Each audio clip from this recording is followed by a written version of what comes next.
ำว่าพอบ่อาจเปรียบได้กับคำใดคำนี้ยิ่งใหญ่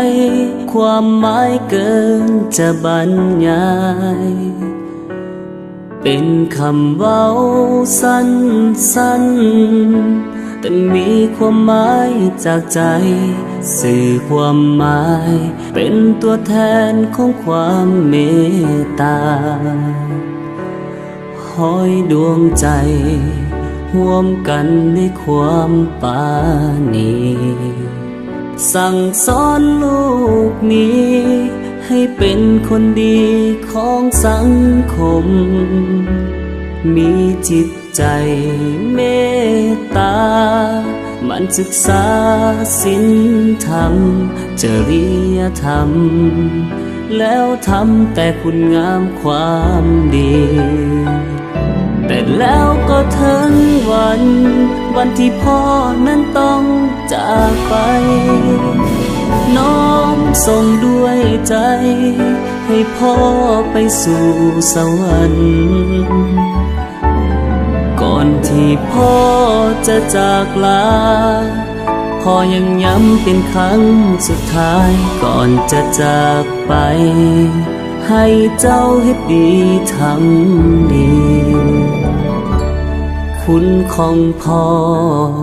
นั้นเปรียบดังภูเขากาคุณของมารดาเปรียบเหมือนดังฟ้า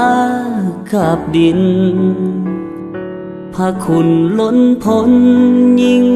ใหญ่บ่อาจทดแทนหมดสิ้นศาสนามีจริงขอเป็นลูกพ่อ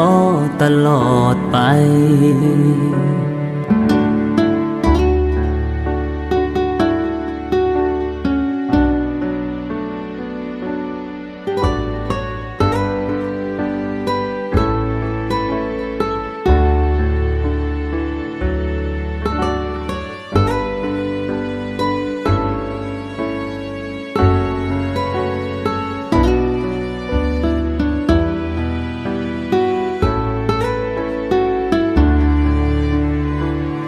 แต่แล้วก็ถึง